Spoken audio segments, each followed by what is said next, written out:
이사야 57장 3절에서 21절 말씀 가지고 함께 은혜 나누고자 합니다. 지난주 말씀에서는 메시아를 통해 값을 다 지불하게 하신 하나님께서 이방인이나 흠이 있는 자들까지 누구나 차별 없이 다 하나님께 나오도록 하신다고 하셨습니다. 그러나 유대인과 유대인 지도자들이라도 불순종하며 자신들의 탐욕만 채우는 자들은 다 멸하신다고 했습니다. 메시아를 통해서 하나님께 나오는 자들만 빼놓고 나머지는 다 멸하신다는 겁니다. 이제 오늘 말씀은 그렇기 때문에 오직 하나님만 섬기라는 겁니다. 하나님은 음란하게 우상을 숭배하는 자들을 모두 멸하신다는 겁니다. 그러나 믿는 자들은 거룩해졌기 때문에 살려주는 것이 아닙니다. 죄인들을 한없이 참아주시는 하나님께서 인간의 몸을 입고 이 땅에 오셔서 죄인들과 함께 해주시고 그 상처를 치료해 주시며 눈물을 닦아주신다고 했습니다. 그 사랑을 경험한 자들이 온 세상에 그 사랑을 선포하게 한다는 것입니다. 이 말씀 통해서 우리는 어떻게 그 사랑을 사람들에게 보여줄지 생각해 보도록 하겠습니다. 3절에서 14절은 오직 하나님만 섬기라는 내용입니다. 그 내용은 우상 숭배에 관한 것을 아주 강렬한 성적인 그림을 가지고 전달을 하고 있습니다. 3절, 4절은 2절에서 나온 의인들과 대조되는 우상 숭배자들을 부르는 것입니다. 거룩한 자들을 가까이 나오라고 하면 뭐 하는 겁니까? 칭찬하고 상 주고 안아주려는 것입니다. 근데 악인들을 가까이 나오라고 할 때는 왜 그럽니까? 뻔하죠.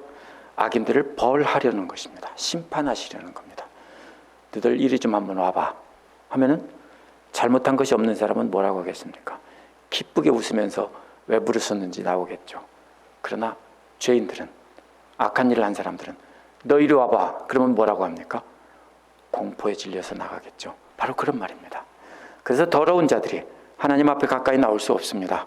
거룩하신 하나님께 가까이 가면 완전히 멸망시킬 것이기 때문입니다. 먼저 점쟁이의 자식들을 부르고 이어서 간통하는 자의 자식과 창녀의 씨들을 부릅니다. 이 세 종류는 모두 다 똑같이 성적으로 음란한 그림입니다.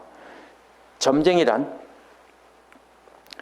하나님의 백성 중에 점을 치는 자들인데요, 음란하게 다른 신들을 몰래 섬기도록 이끄는 자들입니다. 간통하는 자들이란 어떻게 합니까? 간통이란 뭐죠? 모르게 행하는 거죠. 그래서 간통하는 자들은 몰래 다른 신을 섬기는 겁니다. 실제로는 하나님을 섬긴다고 하면서 몰래 다른 사람들 몰래 다른 신을 섬기는 겁니다. 그것을 간통한다고 했습니다. 또 창녀들의 자식이란, 창녀는 뭡니까? 다른 신들을 대놓고 음란하게 섬기는 자들입니다. 이들의 자식들도 역시 그 어미를 따라 음란하게 다른 신들을 섬깁니다. 그래서 이 세 가지는 다 이런 것입니다. 하나는 음란하게 다른 신을 섬기도록 이끄는 사람, 두 번째는 몰래 음란하게 다른 신을 섬기는 사람, 세 번째는 대놓고 다른 신을 섬기는 사람. 이렇게 점점 더 강하게 나가는 것입니다. 그런데 4절은 너희가 누구를 조롱하는 거냐, 너희가 누구에게 입을 크게 벌리고 혀를 내미느냐라고 했습니다. 그래서 하나님의 종들을 조롱하는 것이 영광의 하나님을 조롱하는 것임을 알지 못하느냐, 이런 의미로 해석하기도 합니다. 상당수의 영어 성경은 그렇게 해석했고요, 한글 성경도 그렇게 해석했습니다. 그러나 이 조롱한다는 말은 대부분 성경에서 긍정적인 뜻으로 쓰였습니다. 무슨 말이냐면요, 좋은 뜻으로 쓰였습니다. 기뻐한다는 뜻입니다. 대부분이. 이사야에서도 기뻐한다거나 아주 섬세하다거나 이런 뜻입니다. 아름답다 이런 뜻입니다. 그러면 그렇기 때문에 이는 세 가지 그림으로 이방신을 경배하는 모습을 그려놓은 것일 수 있습니다. 그래서 첫 번째로, 그래서 이 말은 이런 뜻입니다. 이방신들을 경배하고 기뻐하면서 입을 벌리고, 세 번째는 오랫동안 말을 하면서 신의 귀신들에게 사로잡혀서 기도하는 모습입니다. 그래서 혀를 내민다는 말은 바로 그런 뜻입니다. 이렇게 해석하면 훨씬 더 이게 진행되는 모습이 잘 나타납니다. 그래서 이는 주로 기뻐한다는 뜻인데, 나쁜 뜻으로 쓰일 때는 다른 사람을 두고 놀리며 비웃는다는 뜻인데 역시 기뻐한다는 뜻입니다. 비웃으면서 어떻게 합니까? 자기는 좋아서 박수치고 기뻐하죠. 결국은 비웃는다는 말이 그 비웃는 사람 자체는 상대를 비웃으면서 기뻐하는 겁니다. 비웃은 뒤에는 어떻게 한다고 했습니까? 입을 크게 벌리고 웃거나 속이는 것이 순서인데, 그래서 비웃은 다음에는 입을 크게 벌리고 혀를 내민다고 했습니다. 근데 이것을 기뻐한다는 뜻으로 제가 해석한 것처럼 해석한다면 우상숭배자들은 이방 신전에서 신전 여제사장들과 성관계를 갖고 기뻐한다는 뜻으로 해석할 수 있습니다. 기뻐한다면 어떻게 합니까? 그 기쁨을 신들에게, 그 귀신들에게 경배를 한 뒤 입을 벌려서 그 다음에는 다른 사람들에게 전합니다. 이 기쁨을 너희들도 한번 맛보라. 그 다음에는 혀를 내밀며 빠르게 귀신에 사로잡혀서 중얼거리며 기도하는 모습으로 해석할 수 있습니다. 물론 두 가지 해석 중 어떤 것이 맞다라고 정확히 말할 수는 없습니다. 그러나 두 번째 해석이 보면 훨씬 더 이것이 앞뒤로 잘 이어집니다. 5절에 이스라엘 백성들이 거짓말쟁이의 씨라는 것을 구체적으로 묘사하는 것입니다. 이는 모두 이방 사람들이 아닙니다. 이방 사람들이 그렇게 했는데 이스라엘 사람들이 이사야 시대에 하나님을 섬긴다고 하면서 몰래 이렇게 했다는 뜻입니다. 5절은 이스라엘 백성들이 거짓말쟁이 씨라는 것을 구체적으로 묘사하는데요, 상수리 나무 사이에서 모든 푸른 나무 아래에서 음욕을 피운다라고 했습니다. 원어는 상수리 나무 아래에서 따뜻하게 한다는 말입니다. 뭐가 따뜻할까요? 역시 상수리 나무 아래서 이방신의 여제사장과 성관계를 가지면 몸이 따뜻해지니까 따뜻하게 한다는 뜻입니다. 상수리 나무 아래서 따뜻하게 한다. 또 골짜기 가운데 갈라진 바위 밑에서 자식들을 죽여 제물로 바쳤다는 겁니다. 비가 많이 오고 곡식이 잘 되게 하기 위함입니다. 또 더 나아가서 더 많은 자식을 얻어서 잘 살고 풍요롭게 되기 위함입니다. 이것이 누구의 의식이냐면 가나안 사람들의 종교의식입니다. 이들이 이렇게 악하기 때문에 하나님께서 다 멸하고 이스라엘 백성들을 그곳에 보내셔서 잘 살게 하신 겁니다. 그런데 하나님을 뵙는 이스라엘 백성들이 그들을 변화시키거나 멸하고 거룩한 땅으로 만들지는 않고 오히려 그들에게 물들어서 그들처럼 그렇게 한다는 뜻입니다. 계속해서 이렇게 성적인 이미지로 해석해야 이것이 잘 연결이 됩니다. 6절은 또 다른 형태의 우상숭배를 말하고 있습니다. 골짜기에 매끄러운 돌이라는 말은요, 와디라는 건천에서 깎인 돌을 말합니다. 근데 이 와디는 평소에는 물이 흐르지 않는 건천입니다. 근데 언제만 흐릅니까? 지중해 연안은 가을에서 봄까지 비가 내립니다. 그때가 장마철입니다. 그럼 그때는 막 계곡에 물이 막 흐르고 돌들이 막 굴러가고 하면서 돌이 깎여 나갑니다.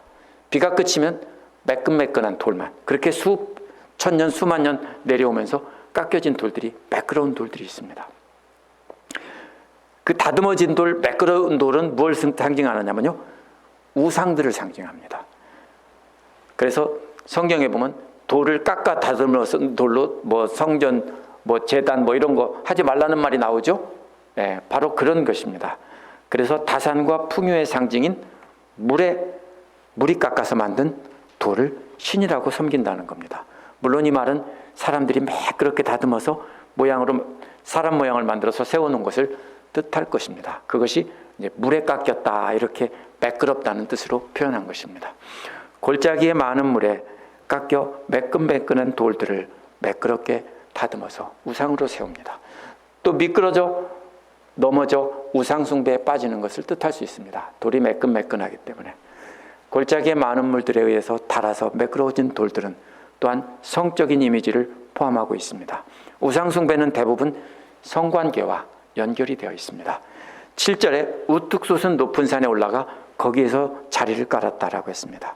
거기서 제사를 지냈다는 것입니다. 역시 우뚝 솟은 높은 산도 성적인 이미지를 담고 있습니다. 와디라는 골짜기에는 우기에만 물이 흐르는 건천이지만 잠시 물이 흐르다가 멈추는 것이, 이러한 와디의 이미지가 여성의 성적인 이미지를 상징하는 것이라면 우뚝 높은 산은 남성의 성적 이미지를 상징하는 겁니다. 이렇게 해서 이들은 음란하게 신들을 섬기고 있다는 것을 말하고 있습니다. 6, 7절에서 비유로 사용된 성적 이미지가 8절에서는 구체적으로 확장됩니다.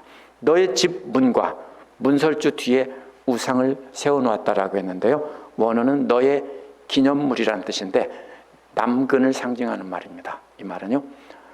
그렇기 때문에 이 남근을 상징하는 돌은 너희는 나를 버리고 떠나서라는 말이 설명합니다.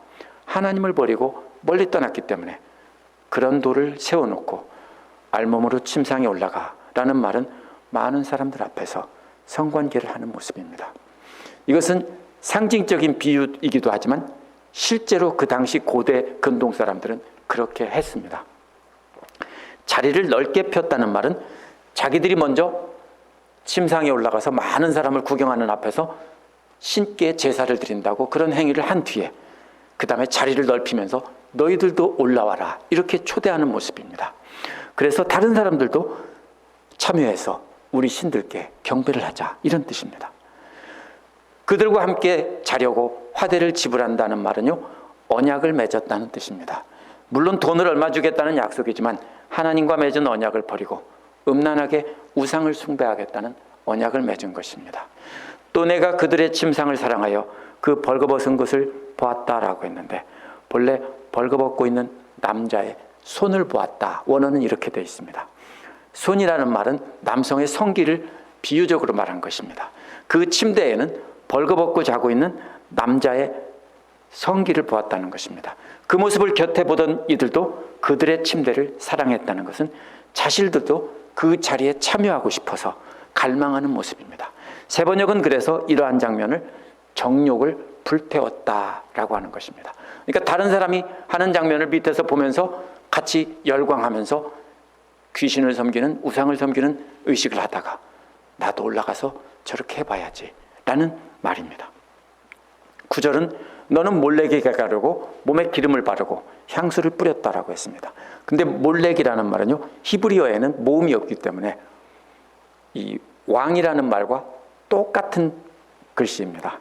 그래서 이것이 왕일 수도 있고 몰렉이라는 신일 수도 있습니다. ESV와 NASB는 왕이라고 번역했고요. NIV와 NLT는 몰렉이라는 신으로 번역했습니다. 대부분 보면요, ESV와 NASB가 직역을 한 성경이기 때문에 대부분 그것이 맞을 경우가 많습니다. 전후 문맥을 보면 압니다. 어떻게 보라겠습니까? 바로 다음에 뭐가 나옵니까? 사신들을 보낸다고, 사절을 보낸다. 이게 무슨 말이냐면요, 왕이 엠버서더를, 사신을, 대사를 보낸다는 뜻입니다. 그렇다면 이것이 몰렉이면 사신을 보낸다는 말이 잘 안 됩니다. 왕이 사신을 보낸다는 뜻입니다. 만약 개역이나 세번역처럼 몰렉이라고 번역하면요, 이 사신이라는 말은 동떨어진 말이 됩니다. 사절, 사신. 앞에서 그렇게 음란하게 우상을 섬기다 보니까 뭔가 새로운 우상이 필요합니다. 왜 그렇죠? 음란한 것이나 포르노나 바람 피는 사람이나 이런 사람들은 공통점이 있습니다. 처음에는 그것을 시작할 때는 그것이 만족해하지만 조금 지나면 실증을 내고 더 자극적인 것, 더 새로운 것을 찾습니다. 그러다 보니까 더 자극적인 성관계를 하려고 찾아 나서는 모습입니다. 신의 이름을 들어서. 그래서 새로운 우상을 도입해가지고 좀 더 자극적인 우상 숭배를 하려고 이웃나라에 사절을 보냅니다. 너 가서 어느 나라 가니까 이런 신을 경배하는 의식이 있다더라. 그거를 우리나라에 들여오면 좋겠다 해서 사신을 보내서 거기 가서 배워오고 우상도 가지고 오고 그 다음에 우상을 섬기는 의식이나 이런 것이 써있는 책도 가져오고 이렇게 하라는 것입니다. 이는 예물을 가지고 이웃나라 왕을 찾아가는 모습입니다. 이는 기존의 우상 숭배에서 얻는 성적인 쾌락에는 이제 실증이 났습니다. 그래서 이웃나라에 사신을 보내서 훨씬 더 음란하고 자극적인 우상을 가져오라고 떠나보내는 장면입니다. 실제로 이스라엘은 이집트나 바벨론에 갔습니다. 그들과 동맹을 맺고 그들의 보호를 받기 위해서입니다. 그런데 이사야는 그러한 이스라엘 지도자들을 최신 음란 종교를 찾아 여행을 떠나보내는 모습으로 묘사한 것입니다. 그런데 그 사신들은 스올까지 내려갔습니다. 스올은 실제 지옥을 뜻하는 말이 아니라 멸망의 곳까지 갈 때까지 갔다라는 뜻입니다. 10절은 먼 여행의 길에 지쳤으면서도 너는 헛수고라고 말하지 않는다고 했습니다. 헛수고라는 말은 희망이 없다는 뜻입니다. 낙타를 타고 먼 나라로 끝없는 사막을 가로질러 가는 모습입니다. 아무런 소망도 없는 죽음에 이르는 길인데도 희망이 없다라고 하지 않는다는 겁니다. 대신에 너는 새롭게 해주는 힘을 발견했다라고 한다는 것입니다. 그래서 지치지도 않았다고 생각하는 겁니다. 왜? 머릿속에 뭐가 들어있습니까? 더 음란한 자극을 얻기 위해서 그렇게 가면서 지치지 않는 이유는 그 기대 때문입니다.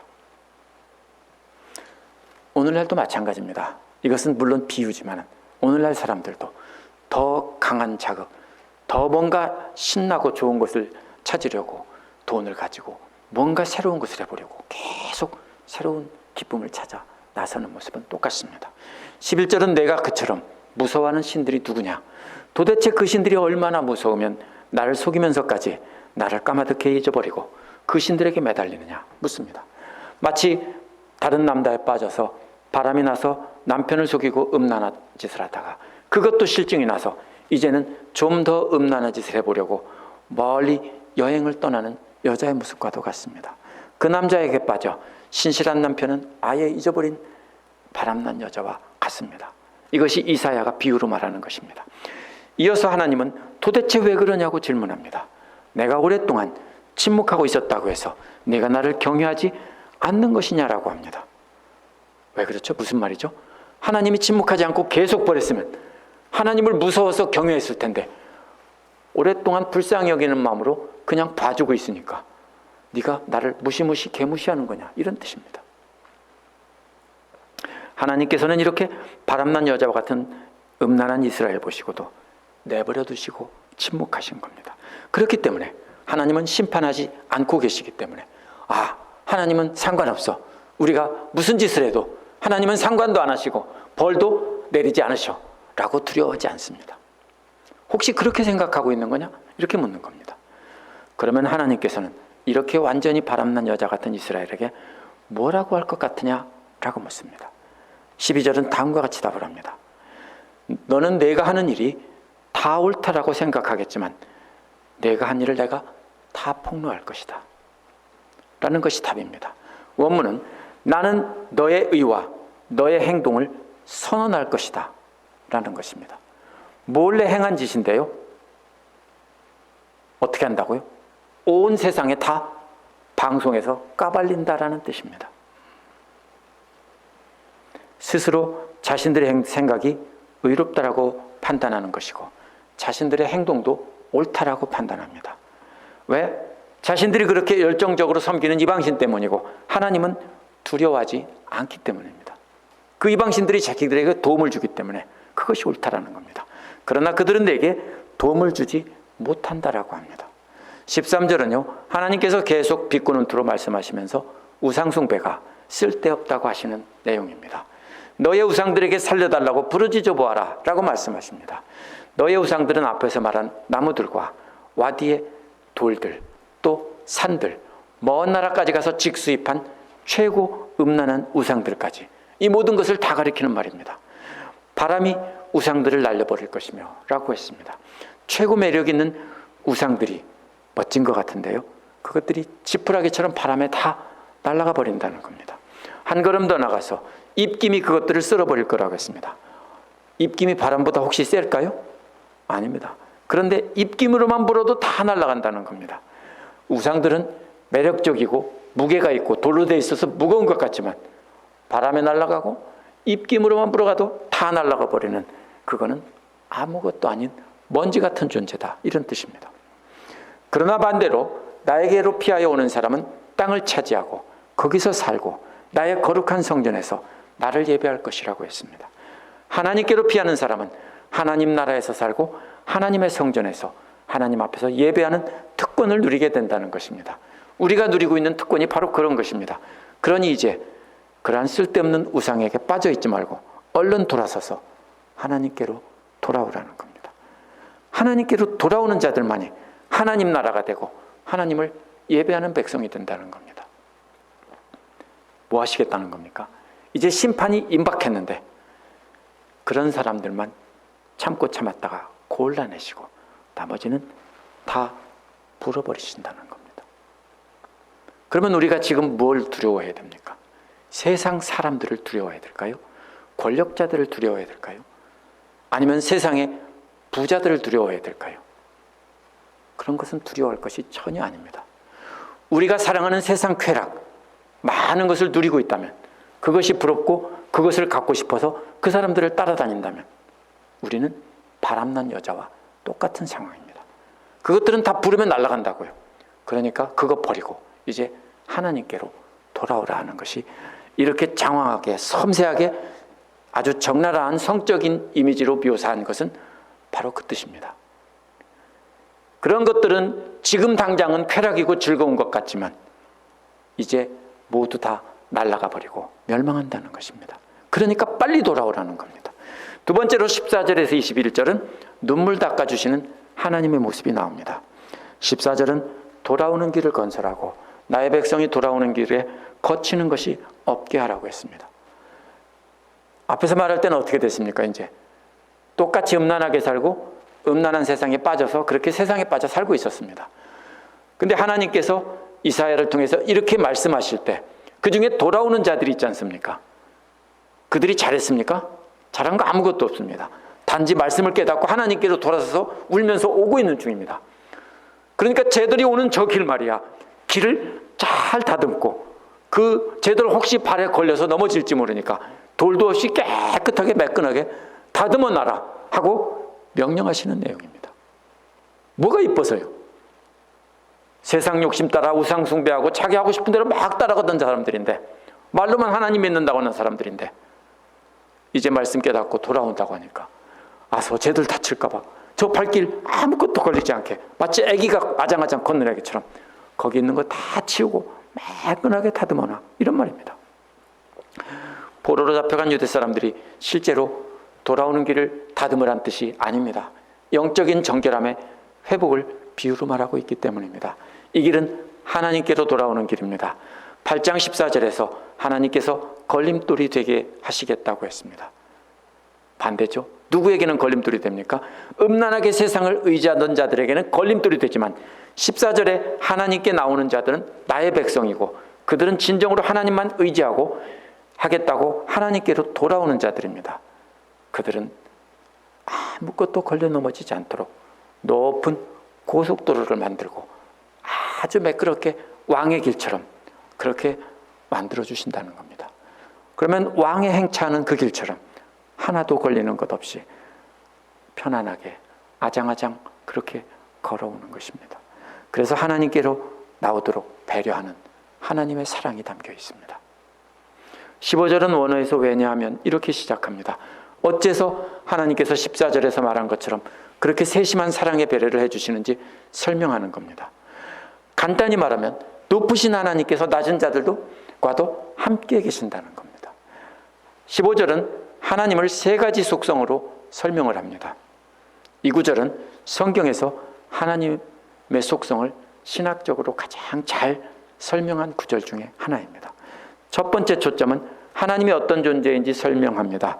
하나님은 높이 계시고 높이 들림받으시는 분이라고 했습니다. 하나님은 사람들이 사는 이 세상에 계신 분이 아니라는 것입니다. 아주 높은 곳, 영원 그곳에 계시다는 겁니다. 또 하나님은 영원히 거하시는 분이라고 했습니다.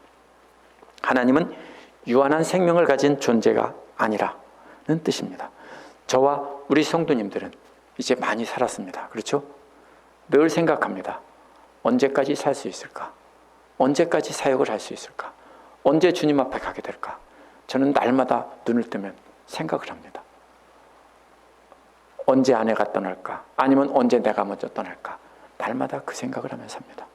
그러면 그 기간 동안에 내가 무엇을 할 수 있을까? 이걸 생각하면서 삽니다. 그런데 하나님은 그런 존재가 아니라는 겁니다. 또 그분은 그 이름 자체가 거룩입니다. 이름 자체가 거룩이라는 말은 항상 거룩한 곳에 계시다는 겁니다. 그래서 높고 영원하시며 그분은 거룩한 곳에 계시다는 겁니다. 이게 첫 번째 초점입니다.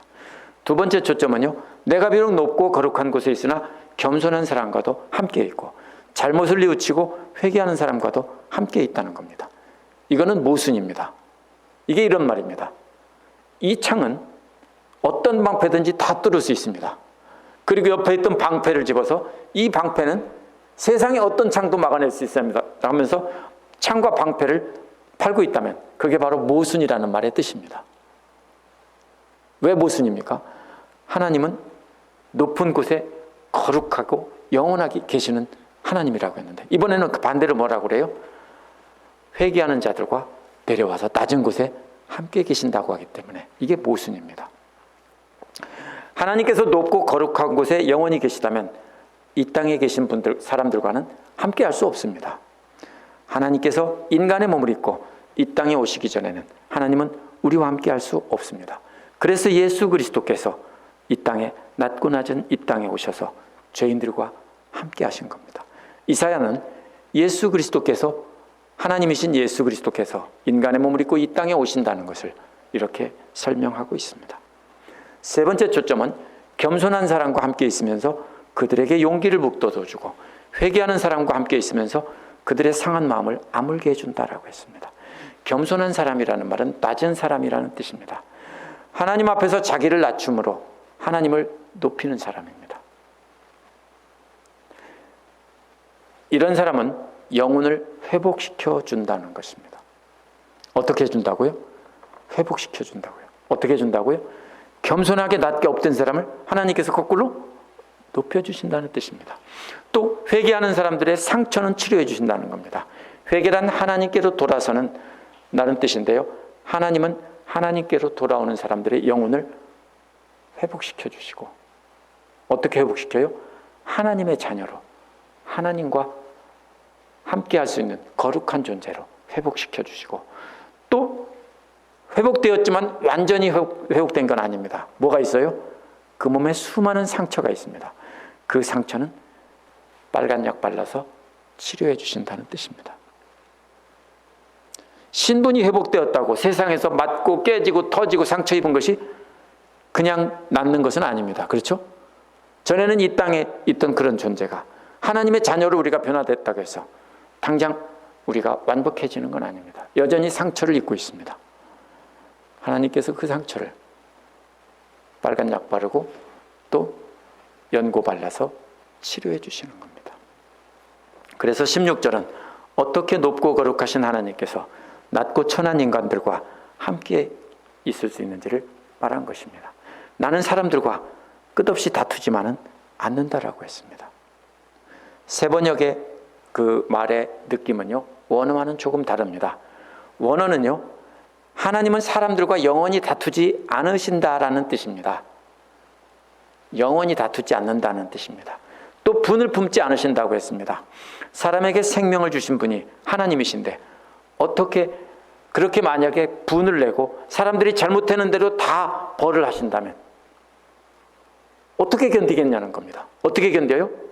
다 죽죠. 다 망하죠. 그래서 하나님은 분을 내지 않고 다투지 않는다는 겁니다. 그렇게 높고 영원하시고 거룩하신 하나님께서 우리와 함께 다투지 않는 것은 우리가 거룩해서가 아닙니다. 우리가 거룩해서가 아니라 하나님의 한결같은 사랑으로 우리를 끊임없이 용서하시기 때문입니다. 그래서 그 아들을 믿는 자들을 거룩하다고 인정해 주시기 때문입니다. 17절은 하나님께서 얼마나 오래 참고 또 참으시는지를 설명한 겁니다. 사람들의 탐욕스러운 죄 때문입니다. 그래서 그 죄를 깨닫으라고 치신 겁니다. 분노하셔서 얼굴을 가리신 겁니다. 하나님께서 인간들에게 분노하신 것은 바로 탐욕 때문입니다. 앞에서 어떻게 설명됐습니까? 우상 숭배하는 것을 더 강한 성적인 욕망을 찾아서 쾌락을 찾아서 나서는 걸로 얘기했죠. 바로 우리의 탐욕입니다. 인간들의 분노하신 것은 바로 탐욕인데요. 바울도 디모데전서 6장 10절에서 돈을 사랑하는 것이 일만하게 뿌리라고 했습니다. 왜요? 계속 더 요구하기 때문입니다. 이는 단순한 과장법이 아닙니다. 골로새서 3장 5절에도 탐심은 우상숭배라고 했습니다. 단순한 과장법이 아니라 인간의 모든 죄의 근원이 바로 탐심이, 우상숭배, 돈에서 나온다는 겁니다. 우리의 오늘날 우상은 제가 항상 얘기했지만 대부분 시작은 돈입니다. 또 그래도 그들은 끝까지 나를 거역하고 제 마음에 내키는 길로 가버렸다라고 했습니다. 하나님께서 깨달으라고 치신 것이지 분노해서 죽이려고 한 게 아니에요. 깨달으라고 매로 때렸는데 그때만 하나님께 나와서 살려달라고 하고 부르짖었다는 겁니다. 근데 살려주면 도로 미끄러져서 다시 또 눈썰매 타고 제자리로 내려갔다는 겁니다. 이것이 우리들의 모습입니다. 구약 성경을 보면 계속 그렇죠. 사사기에 특히 올라갔다 쭉 미끄러져 내려갔다가 살려달라고 또 하면 다시 올려서 이겁니다. 구약 성경 전체가 다 그것입니다.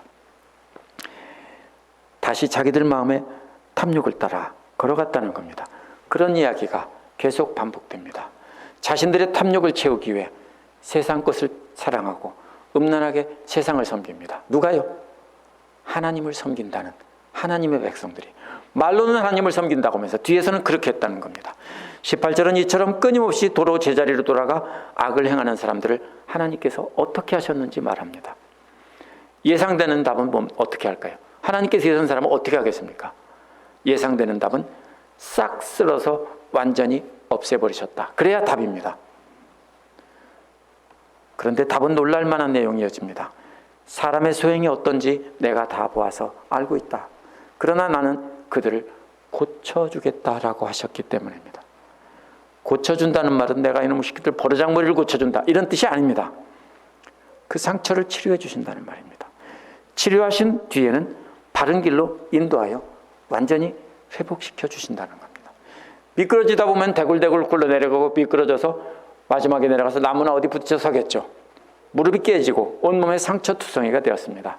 하나님께서는 그런 인간들의 손을 잡아 일으켜 세워주시고 약 발라주시고 치료해 주셔서 다시 바른 길을 가게 해주신다는 겁니다. 마지막은 우는 자들을 위로하시겠다는 겁니다. 우는 자들이란 이러한 하나님의 말도 안 되는 사랑을 깨닫고 울면서 하나님께서 빨간 약 발라준 그 아픈 무릎을 가지고 걸어오는 사람들입니다. 그런 자들을 하나님께서 안아주시고 눈물 닦아주시면서 위로해 주신다는 뜻입니다. 19절은 첫 부분은 내가 말로 평화를 창조한다 라는 말은 원어에서 입술의 열매를 창조하면서 라는 뜻입니다. 18절의 끝부분에 위로하여 주겠다는 말과 연결해 봐야 됩니다. 위로하여 주겠다, 입술의 열매를 창조하면서. 입술의 열매가 뭡니까? 하나님을 찬양하는 것입니다. 울면서 뭐라고 해요? 자기들 같은 죄인들을 하나님께로 돌아오니까 그 깨진 상처를 치료해 주시면서 회복시켜 주시면서 오게 하시고 안아주시니까 울면서 뭐라고 그래요? 울먹울먹하면서 하나님을 찬양하겠죠. 그게 바로 입술의 열매입니다. 그 입술의 열매는 바로 이어지는 평화, 먼 곳에 있는 사람들과 가까운 곳에 있는 사람들에게 라는 말입니다. 평화를 두 번 외친 것은요, 히브리어에서 같은 말이 두 번 반복되는 것은 완전하다는 뜻입니다. 완전한 평화, 최고의 평화입니다.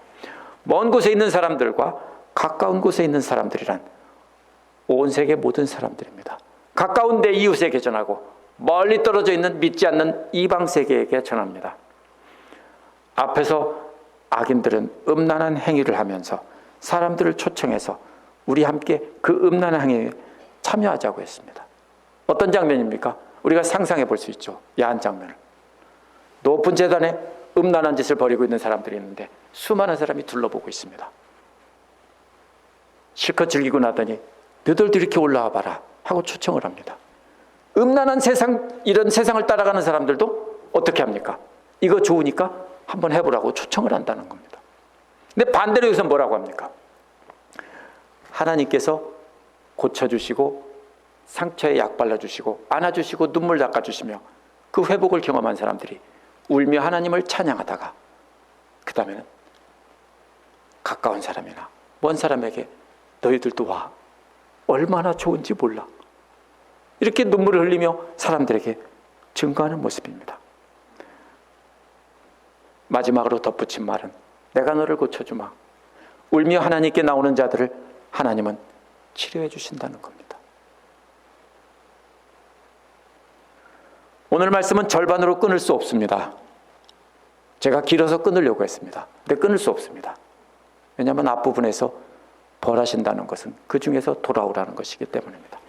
오늘날 세상 사람들도 자신들이 즐기고 기뻐하는 음란한 행위를 부끄러운 줄 모르고 사람들에게 자랑하고, 나 좀 봐라, 내가 이런 것도 가졌고 내가 이런 것을 즐기고 있고 내가 이렇게 행복하게 즐겁게 살고 있다. 그것은 행복이 아니라 쾌락입니다. 세상은 그걸 성공이라고 부르고 자신들의 성공한 경험을 성공 비결이라고 사람들은 나눕니다. 그런 책들은 베스트셀러가 됩니다. 하나님 말씀을 잘 풀어서, 정말로 잘 풀어서 책을 내면 어떻게 될까요? 본전을 찾는 책이 거의 없습니다. 그러나 세상에서 성공 비결을 말하는 책은 베스트셀러가 됩니다.